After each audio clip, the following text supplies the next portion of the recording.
Hello everyone, सभी का welcome है वाईटी योर इंग्लिश शूटर पे। 2 दिनों के छोटे से ब्रेक के बाद पिछले 2 दिनों से ऑडिट प्रोग्राम्स कुछ ऐसे मिले मुझे कि मुझे कुछ गांवों में जाना पड़ा, इंटीरियर एरियाज़ के अंदर जहां इंटरनेट कनेक्टिविटी अच्छी नहीं होती है। इसलिए आपकी क्लासेस को कंटिन्यू नहीं कर पाए। आज की क्लास को कंटिन्यू करेंगे 2 दिन पुराने इस एडिटोरियल के साथ में। ईजिंग क्रेडिट फ्लो इसका टाइटल है। ये आर्टिकल बहुत प्यारा लिखा हुआ आर्टिकल है और आपको बताता है रिजर्व बैंक ऑफ इंडिया क्या क्या कोशिशें कर रहा है कि छोटे दुकानदारों और किसानों के लिए सस्ते और अफोर्डेबल लोन्स मिल सकें। शुरू करेंगे इस आर्टिकल को अपने क्विज के साथ में। कुछ क्वेश्चंस आपके सामने हैं। आई होप आप अच्छे से और मन से आर्टिकल को पढ़ेंगे। कॉम्प्रिहेंशन, ग्रामर, वोकेबलरी, हर एस्पेक्ट को साथ लेके चलेंगे। क्विज में आपको 7 में से 7 मार्क्स मिलने चाहिए। मैं सब चीज़ें आपसे शेयर करूंगा, आप लास्ट में क्विज पे अप्लाई करना। शुरू करें क्लास को। चलिए आइए कुछ नया सीखते हैं।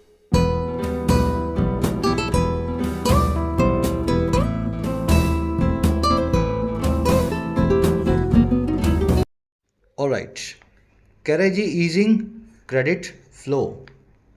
देखिए, फ्लो का मतलब होता है बहाव। ईज करना मतलब किसी चीज़ को आसान बनाना। वर्ब की आईएनजी फॉर्म लगा रखी है इसने, जीरण बना करके।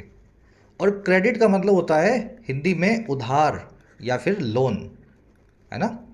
कह रहे जी लोन्स के फ्लो को, क्रेडिट के बहाव को ईज करना है, आसान बनाना है। जो लोग बहुत पैसे वाले हैं वो तो वैसे ही लोन ले लेते हैं और लेके भाग भी जाते हैं। जिनके पास पैसा नहीं है और जिनको जेन्युइनली 20-50 हज़ार 1 लाख के लोन की ज़रूरत है अपने काम के लिए, व्यापार के लिए, उन लोगों तक आसानी से लोन अब कैसे पहुंचाया जाएगा। टाइटल पैराग्राफ को देखेंगे क्या कहना चाह रहा है। कह रहे the Reserve Bank of India's platform for loan approvals will help small borrowers. कह रहे रिजर्व बैंक ऑफ इंडिया का जो प्लेटफॉर्म है ना, नई जो इसने ऐप बनाई है, जो वेबसाइट बनाई है, अभी शुरू नहीं हुई है, होने वाली है। कह रहे इसका जो नया प्लेटफॉर्म है लोन अप्रूवल्स के लिए, आपको आरबीआई के पास लोन की जो है ना अर्जी लगानी होगी। आरबीआई अपने आप आपको बैंक चूज करके बता देगा, बैंक वाले से बात भी करवा देगा, सब काम आरबीआई करेगा। कह रहा है ये प्लेटफॉर्म लोन्स की अप्रूवल के लिए, कर्ज की अप्रूवल के लिए ये हेल्प करेगा छोटे बोरोवर्स को, स्मॉल बोरोवर्स को, ऐसे लोग जिनको 1-1.5 लाख रुपए से ज़्यादा लोन की ज़रूरत नहीं होती है। प्लेटफॉर्म आपका सब्जेक्ट है, विल हेल्प इसकी वर्ब है। बहुत ही सिंपल सा सेंटेंस है, फ्यूचर इंडेफिनिट में बनाया गया है। अब आगे बढ़ेंगे, इस आर्टिकल की सारी वोकैब पे नज़र डालते हैं। 5 या 6 वर्ड्स आपको दिखाऊंगा, आप स्मूथली पढ़ लोगे ना, तो फिर पढ़ते हुए आपको बीच में डिस्टर्बेंस नहीं होगी। क्लास को एक लाइक और एक शेयर जरूर से। जिन प्यारे प्यारे बच्चों को अपनी एग्जाम्स की तैयारी को बूस्ट देने की ज़रूरत है तो आप फ़ायदा ले सकते हैं वाईटी के कोर्सेज़ का। वाईटी आपकी अपनी ऐप है, कमेंट सेक्शन में इसका लिंक रखा है, इसको डाउनलोड करें। ऐप पे आपको 4 तरह के कोर्सेज मिलेंगे, राइटिंग का, यूपीएससी का, एसएससी का और बैंकिंग का। राइटिंग कोर्स के अंदर आपको बेसिक से एडवांस्ड लिखना सिखाया गया है किसी भी एग्ज़ाम के लिए, किसी भी फॉर्मेट में। लगभग 80 घंटे का कोर्स है, इसका फ़ायदा आप ले सकते हैं। इसी तरीके से यूपीएससी कोर्स जो अभी भी लॉन्च हुआ है, इसमें आपको यूपीएससी में या स्टेट पीएससी एग्जाम्स में इंग्लिश में माइग्रेट करवाया जाता है। किसी भी आप मीडियम से आ रहे हो, आप इंग्लिश में अपना आंसर राइटिंग, सी सेट, डिस्क्रिप्टिव एसे, ग्रामर, वोकैब, ये सब चीज़ें सीख सकते हैं इस कोर्स की मदद से। अभी भी कोर्स लॉन्च हुआ है, इसमें पर्सनल मेंटोरशिप का भी फैसिलिटी है। विद पर्सनल मेंटोरशिप ये कोर्स है 4999 का, और विदाउट पर्सनल मेंटोरशिप ये है 1999 का। ऐप पे आपको एसएससी और बैंकिंग के कोर्स भी मिलेंगे। इस नंबर पे कांटेक्ट करके आप बात कर सकते हैं अगर किसी भी कोर्स से रिलेटेड आपकी कोई क्वेरी है तो। नंबर को नोट कर लें, ऐप को डाउनलोड करें। चलिए वोकैब शीट अपनी आज की है, ईजिंग क्रेडिट फ्लो, 5 वर्ड्स हैं। शुरू करेंगे सीमी से। देखिए सीम क्या होती है पता है आपको? कपड़े के अंदर पड़ी हुई रिंकल्स या सलवटें, जिनको धोबी के पास आप भेजते हैं, फिर वो उसको प्रेस करता है, आयरन करता है, आप घर भी कर सकते हैं। तो सीमी समझ गए ना, सलवटों वाला जो है साइड होता है वो कपड़े का सीमी साइड होता है। अब मुझे बताओ किसी भी चीज़ की सीमी साइड कैसी होगी? रफ साइड होगी। भाई कपड़े के जिस तरफ आपने सिलाइयाँ की हुई हैं या जिस पर रिंकल पड़ी हुई हैं वो रफ साइड होता है ना। प्लेन तो आप उसको कैसे करोगे जब आप उसको प्रेस कर दोगे। तो सीम को आप कपड़े से निकालें और रियल लाइफ में इंप्लीमेंट करें। किसी भी चीज़ का जो रफ एस्पेक्ट है, जो अनप्लेजेंट एस्पेक्ट है, वो उसकी सीमी साइड होती है। Children with rich parents rarely experience the semi side of life in their childhood. बच्चे जो रिच पेरेंट्स के होते हैं, अमीर माँ बाप के होते हैं, बहुत ही कम ऐसा होता है कि वो लाइफ की रफ साइड को एक्सपीरियंस करें, जीवन के कड़े पहलू को एक्सपीरियंस करें, है ना। अपने चाइल्डहुड के दौरान, अपने बचपन के दौरान, जवानी में तो सबको करना है, चाइल्डहुड में वो कभी नहीं कर पाते हैं। चलिए, सीमी का बिल्कुल उल्टा हो गया, सीमलेस। सीमलेस का मतलब जहाँ पे कोई रिंकल्स नहीं है, एकदम स्मूथ कोई चीज़ हो, एकदम प्लेन कोई चीज़ हो, अच्छी हो, प्लेजेंट हो, सीमलेस कहलाएगी। चलिए, सीमी के सिनोनिम्स होते हैं हार्श या अनप्लेजेंट, मेरे ख्याल से आप समझ ही गए होंगे। अब आ जाओ नेक्स्ट वाले वर्ड पे, इर्कसम।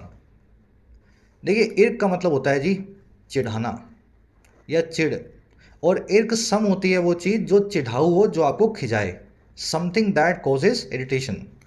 The plot of the movie was confusing and irksome. Movie का जो प्लॉट था, इस फिल्म की जो कहानी थी, वो कन्फ्यूजिंग भी थी और खिंचाने वाली भी थी, इर्कसम भी थी। इसको अनोइंग, वैक्सिंग, पेस्टरिंग या बॉदरसम भी बोलते हैं। आज आप वैक्सिंग नाम का वर्ड आर्टिकल में देखेंगे, जो चीज़ आपको चिढ़ा दे या खिंचा दे, वैक्सिंग होगी वो चीज़। चलिए, अगला वर्ड अपना प्रोहिबिटेटिव। ऐसी चीज़ जो आपको डिस्करेज करे, प्रोहिबिशन में लाए, कोई तरह की आपकी पाबंदी लगाए। और क्यों लगाए? क्योंकि उसकी क्वांटिटी बहुत ज़्यादा है। जैसे यूपीएससी का सिलेबस जो है ना, अपने आप में प्रोहिबिटिव है। अगर आप बहुत मजबूत दिमाग के होंगे, घर से बहुत अच्छे होंगे, धनी होंगे, जीवन में 5-7 साल आपके पास होंगे जुआ खेलने के लिए, तभी आप यूपीएससी की तरफ जाते हैं और यूपीएससी को क्रैक भी करते हैं ना। तो ये प्रोहिबिटिव नेचर है यूपीएससी का। हर आदमी यूपीएससी में नहीं कूद सकता, 5-7 साल हर आदमी नहीं डाल सकता है ना। The cost of property in metro city is quite prohibitive. जो कॉस्ट ऑफ प्रॉपर्टी होती है मेट्रो सिटीज़ में, या सिटीज़ कर लेना, ठीक है, बड़े शहरों में, वो प्रोहिबिटेटिव होती है। हर आदमी इतनी कॉस्ट को सहन नहीं कर सकता। अब मेरे ख्याल से इस वर्ड की मीनिंग आपको निकल करके आ गई है ना। कोई चीज़ की क्वांटिटी बहुत ज़्यादा हो कि इसमें आप घुस ही ना पाएँ, वो प्रोहिबिटेटिव होगी।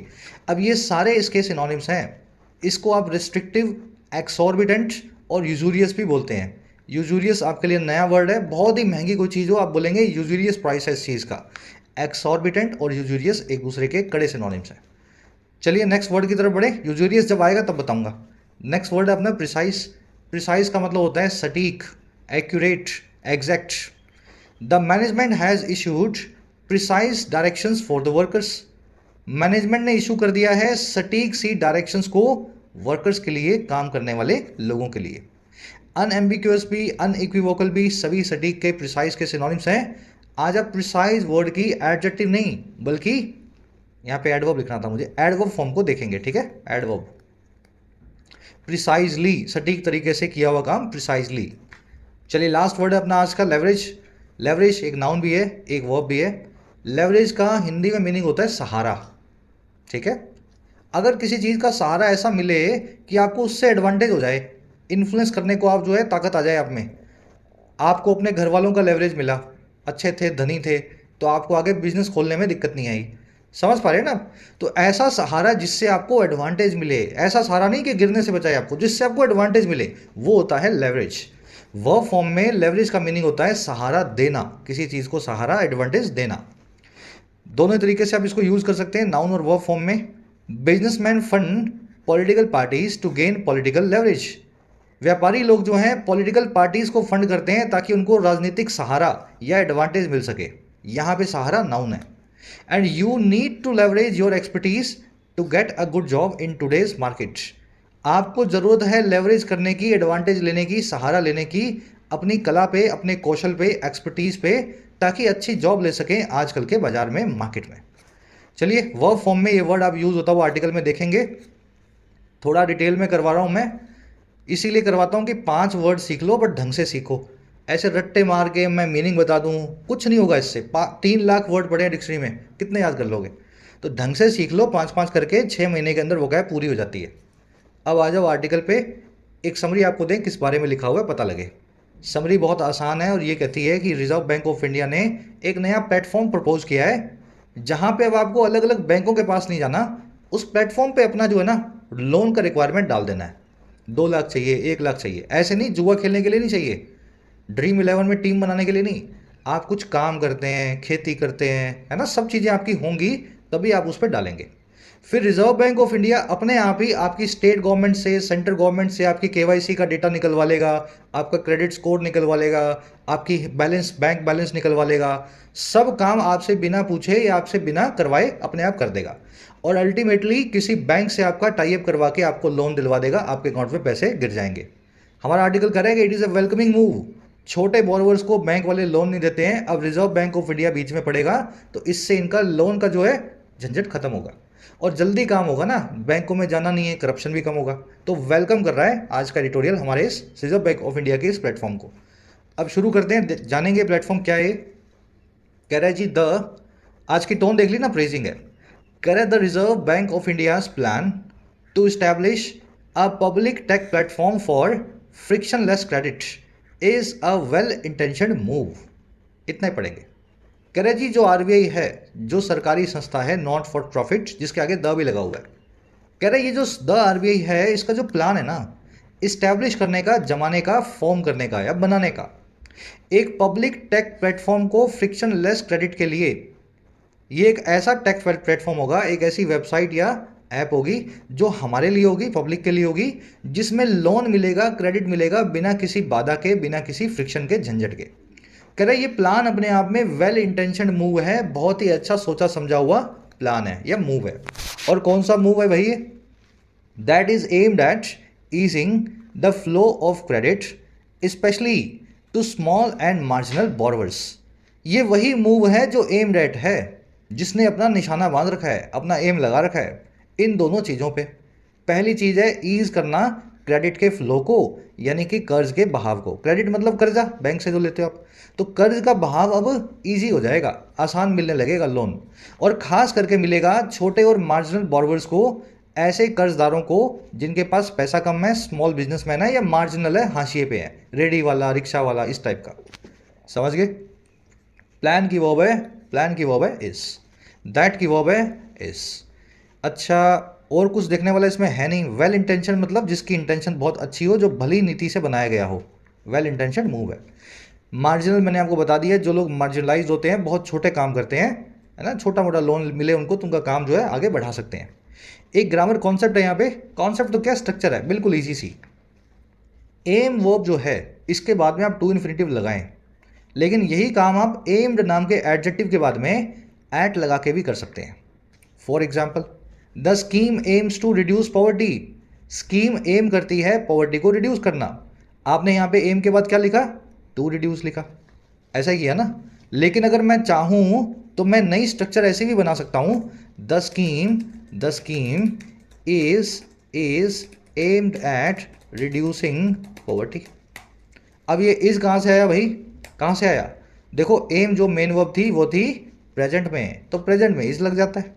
स्कीम है तो इज, स्कीम्स है तो आर, है ना। समझ पा रहे हो ना मेरी बात को?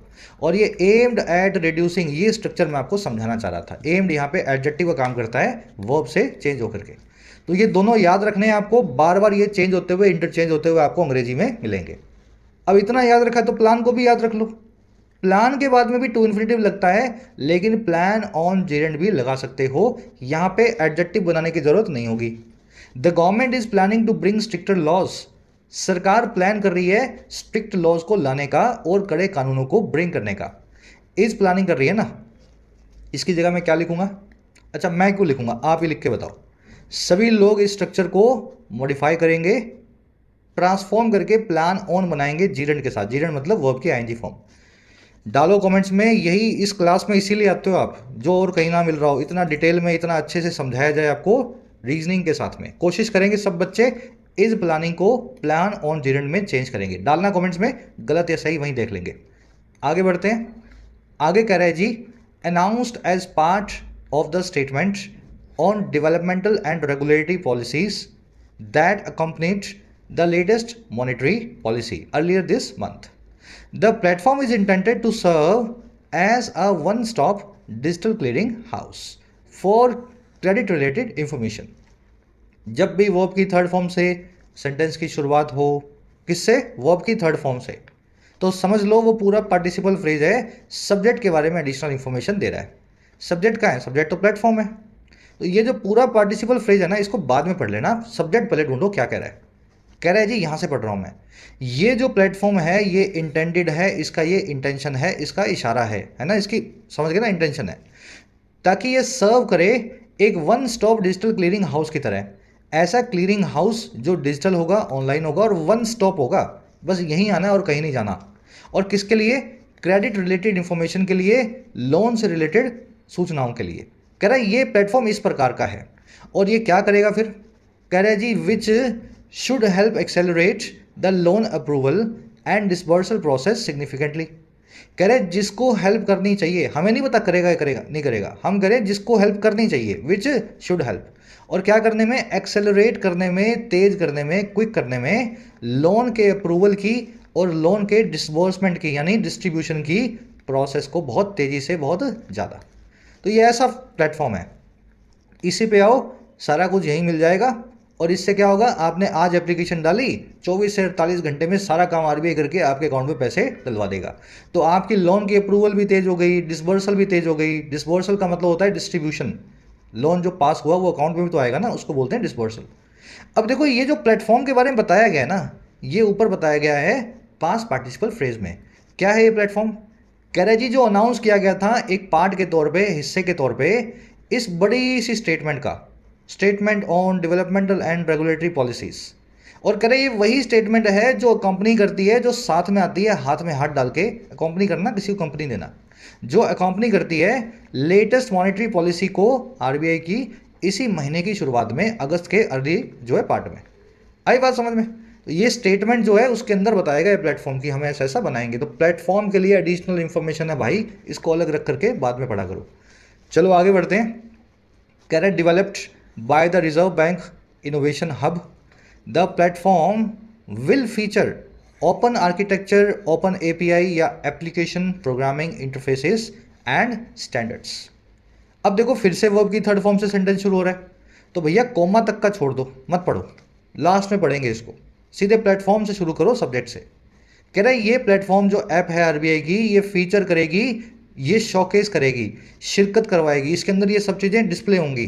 क्या क्या चीज़ें डिस्प्ले करेंगी, ये करेगी ओपन आर्किटेक्चर को, इसका आर्किटेक्चर ओपन होगा। ओपन का मतलब मुझे ज़्यादा टेक्निकल नहीं पता, मुझे वेब डेवलपमेंट के बारे में समझ लो ना, डेवलपमेंट से रिलेटेड है, ऐप्स कैसे बनती हैं, ओपन आर्किटेक्चर होगा।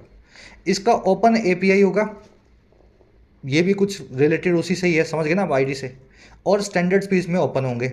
और ये करेंगे क्या, ये कह रहा है ये सब जो है टेक्निकल चीज़ें, ये ओपन वाली इस ऐप के अंदर जो होंगी, ये that would facilitate the seamless flow of required digital information from varied entities including state and central governments.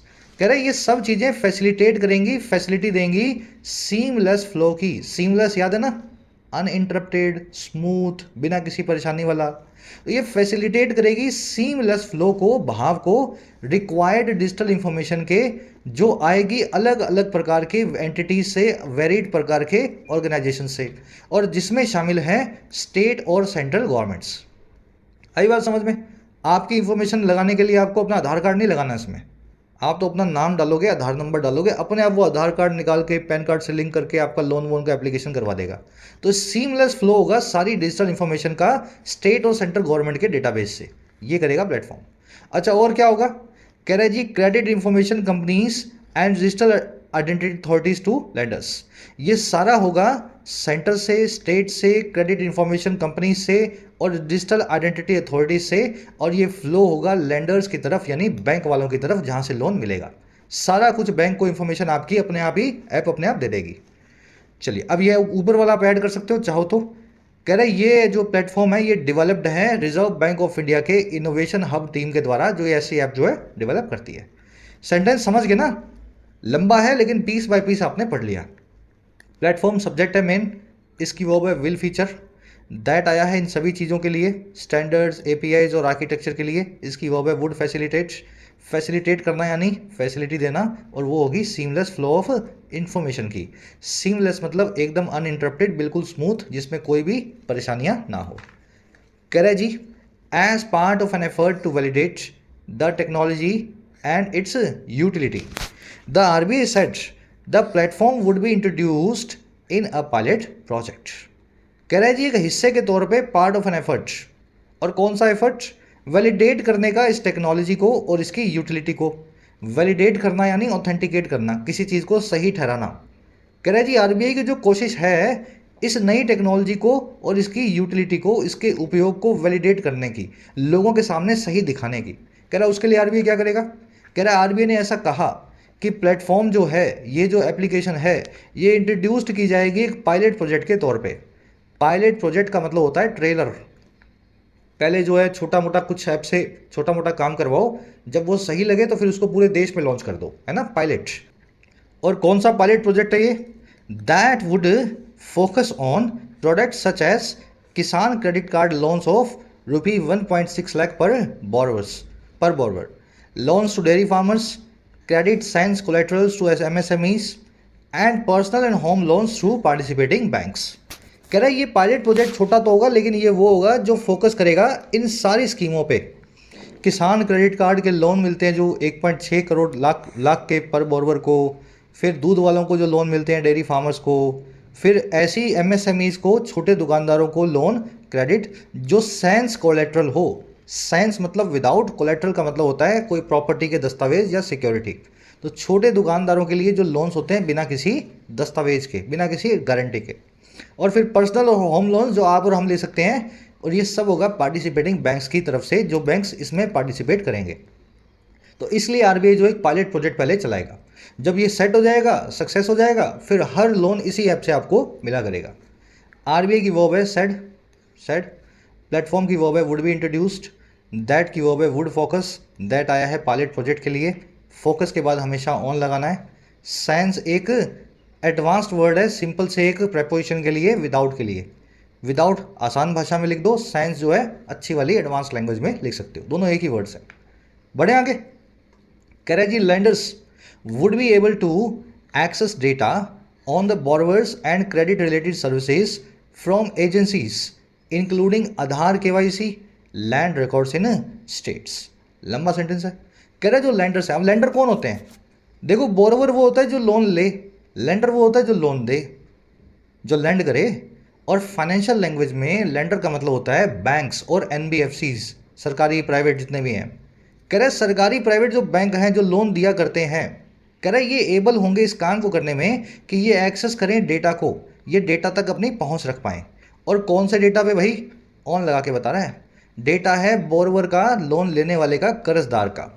और क्रेडिट रिलेटेड सर्विसेज का जो सारी की सारी मिलती हैं इन एजेंसी से, जैसे कि आधार की केवाईसी, आपके लैंड के रिकॉर्ड्स, कहाँ पे आपकी कितनी ज़मीन है।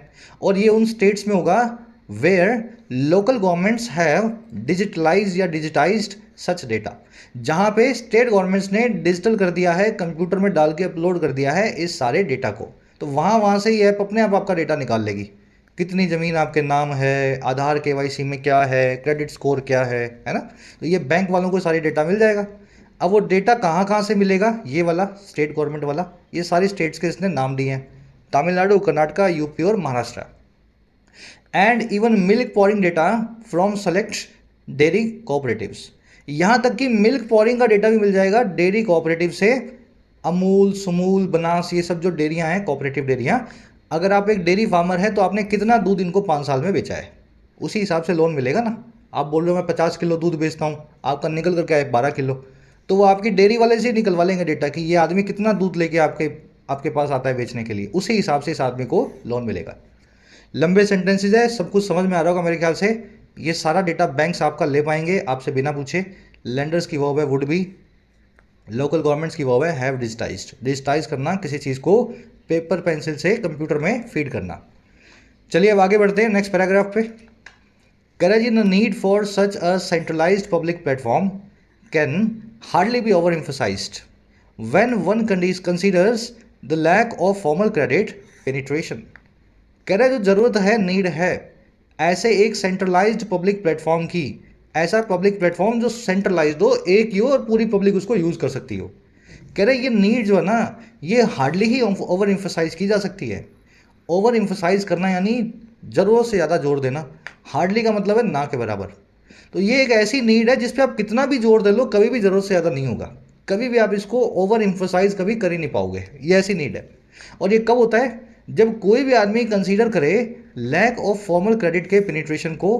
पेनिट्रेशन का मतलब होता है जी एंट्री या एक्सेस, लैक का मतलब है कमी, फॉर्मल क्रेडिट का मतलब है बैंकों के द्वारा दिए जाने वाला क्रेडिट। तो अगर आप कंसीडर करें ना, तो बैंक कितने कम हैं या कितना उनका कम पेनिट्रेशन है, फॉर्मल क्रेडिट बहुत कम दे पाते हैं वो। और ये खास करके कहाँ? Particularly among small and marginal farmers in the rural hinterland, खास करके छोटे और मार्जिनल फार्मर्स को, हाशिए पे रहने वाले किसानों को, जो गांव के हिंटरलैंड में रहते हैं, बिल्कुल गांव के अंदर दूर दराज के इलाकों में रहते हैं। तो यहाँ तक कोई एसबीआई, बैंक ऑफ बड़ौदा नहीं पहुँचा है, इनको आज भी लोन नहीं मिल रहा। ये छोटा छोटा काम करते हैं और अपना मनी लेंडर से पैसा लाते हैं। तो इसको देखते हुए जो ये नीड है ना, ये ओवर इम्फेसाइज की नहीं जा सकती, बहुत ही ज़रूरी चीज़ है। नीड की वर्ब है कैन बी ओवर इम्फेसाइज्ड, वन की वर्ब है कंसीडर्स। वन एक इंडेफिनिट प्रोनाउन है, इसका मतलब होता है कोई भी इंसान, है ना, वन। पेनिट्रेशन का मतलब होता है एंट्री, किसी भी मार्केट में आप घुसते हो तो आप उसको पेनिट्रेट करते हो, उसके अंदर आप परमिएट करके अंदर घुसते हो। हिंटरलैंड आप जानते हैं एक वन वर्ड है। अब रिमोट और फार फ्लंग एरिया, गांव के अंदर का एकदम उजाड़ होता है ना, जहाँ जंगल, रोड नहीं है, सड़कें नहीं है, वो वाला एरिया कहलाता है हिंटरलैंड। लैंड से ये सारे वन वर्ड्स बनते हैं, मेरे ख्याल से आपको आते होंगे। वेट लैंड मतलब ऐसा इलाका जहाँ पे आपको पानी मिले या दलदल मिले, इसको अपने मार्श लैंड भी बोलते हैं, ठीक है। मार्श मतलब दलदल और वेट लैंड मतलब मार्श लैंड। हाईलैंड मतलब माउंटेनियस रीजन, माउंटेनियस आया नहीं यार, माउंटेनियस, ठीक है, माउंटेनियस रीजन। हाई है, ऊंचा है, माउंटेन है, पहाड़ है, तो माउंटेनियस रीजन। मार्श लैंड आपको बता ही दिया मैंने, मार्श वाला इलाका यानी दलदल वाला इलाका, इसको वेटलैंड भी बोलते हैं। मेनलैंड क्या होता है? इंडिया के अंदर अंडमान निकोबार भी आता है, दमन एंड दीव भी आता है, गोवा भी आता है, पौंडीचेरी भी आता है। लेकिन ये पौंडीचेरी, ये जो दमन एंड दीव हैं, ये इंडिया से जुड़े नहीं हुए, इंडिया के पार्ट है लेकिन अलग से टापू हैं। तो जो चीज़ें किसी भी कंट्री के जुड़े नहीं होते अलग से, समझ गए ना, उसी का पूरा भाग होता है, उसको बोलते हैं मेनलैंड। मेनलैंड समझ गए ना, जहाँ मेन लैंड है, बाहर के टापू वापू माइनस कर दो तो बाकी जो बच गया मोटा मोटा वो मेनलैंड कहलाता है। तो मेनलैंड आप समझ गए होंगे, लिखने की ज़रूरत नहीं है। हार्टलैंड क्या होता है जी? ऐसा लैंड जो हार्ट पे है, और हार्ट आपके बॉडी का सबसे ज़रूरी पार्ट है ना। हार्ट रुक गया तो बॉडी रुक जाती है हाथों हाथ। तो हार्ट लैंड का मतलब होता है जी द मोस्ट इंपॉर्टेंट पार्ट या रीजन किसी भी चीज़ का, वो हार्टलैंड कहलाता है। सारे ही आपको आते होंगे इसलिए शॉर्ट में बता रहा हूँ, बाकी कई बार आपको करवाए जा चुके हैं पिछली क्लासेस में। बड़े आगे कह रहे जी, more than 7 decades since independence, the question of what needs to be done to make institutional rural credit more inclusive continues to remain a vexing challenge। कह रहे जी 7 दशक बीत जाने के बाद भी, और कब से? आज़ादी से, इंडिपेंडेंस से। जो सवाल है क्या किए जाने की ज़रूरत है, what needs to be done, जो ये सवाल है ना कि क्या हमें करना चाहिए और क्यों करना चाहिए, इंस्टीट्यूशनल रूरल क्रेडिट को मोर इंक्लूसिव बनाने के लिए, औपचारिक तौर पे गांव के अंदर लोन की सर्विसेज को और ज़्यादा इंक्लूसिव बनाने के लिए, हर किसान को लोन मिले, बड़े को नहीं छोटे को भी मिले। कह रहा है ये सवाल जो है ना, ये जारी है, बने रहना, रिमेन करना, एक ऐसा चैलेंज, एक ऐसी चुनौती जो है वैक्सिंग, चिढ़ाने वाली, इरिटेटिंग। तो 70-75 सालों में भी इस सवाल का जवाब हम नहीं ढूंढ पाए, गांव के अंदर जाकर के 1 बीघा 2 बीघा वाले किसान को कैसे 50,000 का लोन दें। और ये वैक्सिंग चैलेंज किसके लिए है? ये वैक्सिंग चैलेंज है to government planners and economic researchers alike. कह रहे सरकार के प्लानर्स के लिए, बाबुओं के लिए, और इकोनॉमी के रिसर्चर्स के लिए बराबर ही तौर पे, एक ही तरीके से अलाइक। आसान सेंटेंस बना दिया, वैसे तो थोड़ा टेढ़ा सेंटेंस था ये। क्वेश्चन आपका सब्जेक्ट है, कंटिन्यूज इसकी वर्ब है, question continues to remain a challenge.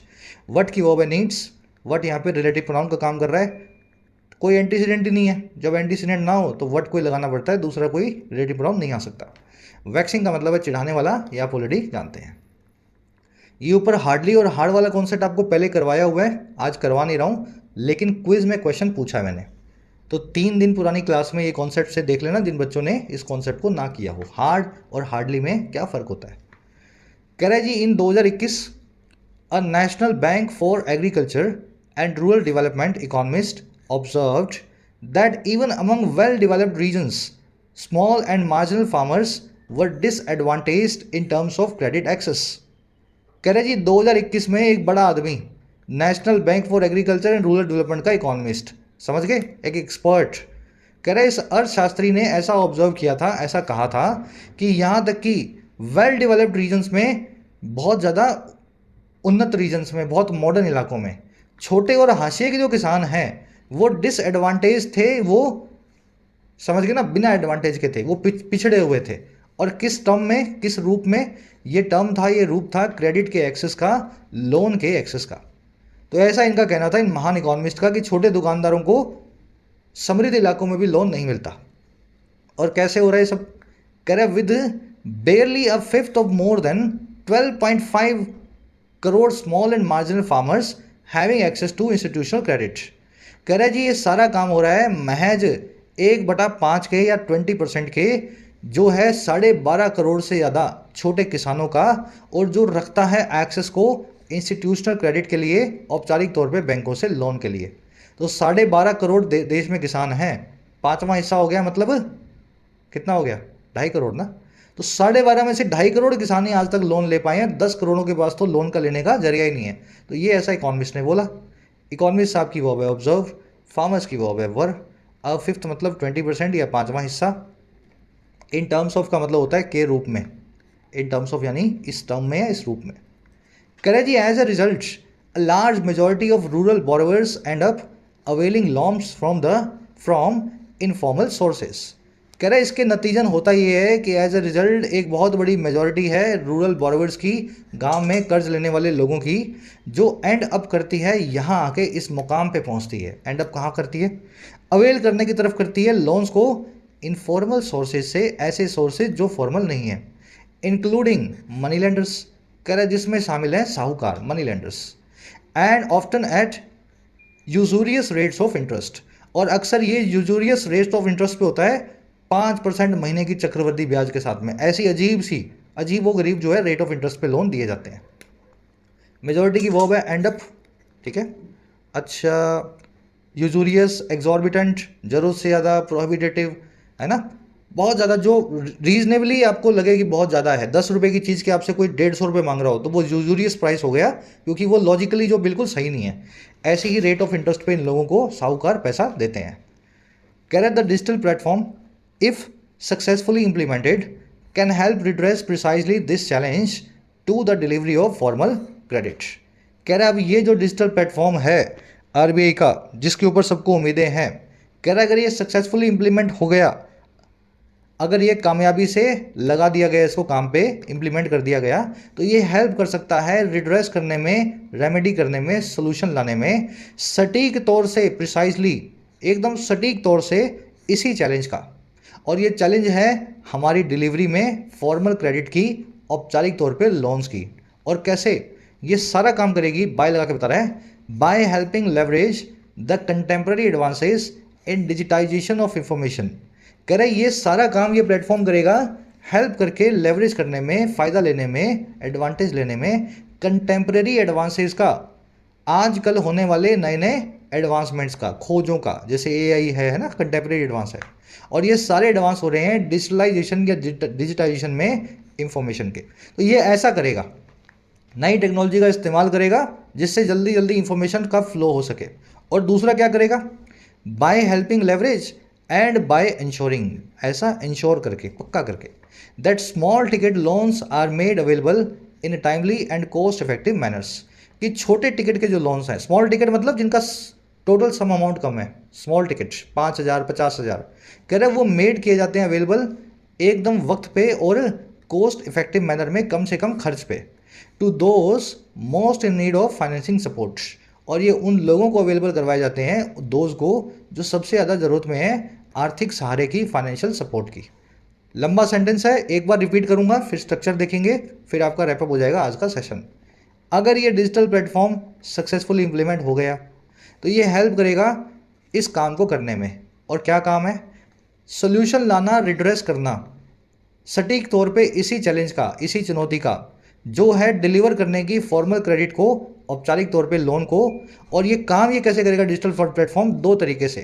पहला तो ये हेल्प करेगा सबको कि वो फ़ायदा लें नई नई खोजों का जो इंफॉर्मेशन के डिजिटाइजेशन में आ रही हैं। और दूसरा ये इंश्योर करके करेगा कि छोटे टिकट के जो लोन हैं वो छोटे दुकानदारों और किसानों को मिलें, टाइम पे मिलें, बिना खर्चे के मिलें, उन लोगों को मिले जो सबसे ज़्यादा जिनको इनकी ज़रूरत है। डिजिटल प्लेटफॉर्म की वर्ब है कैन हेल्प, स्मॉल टिकट की वर्ब है, लोन्स की वर्ब है आर मेड।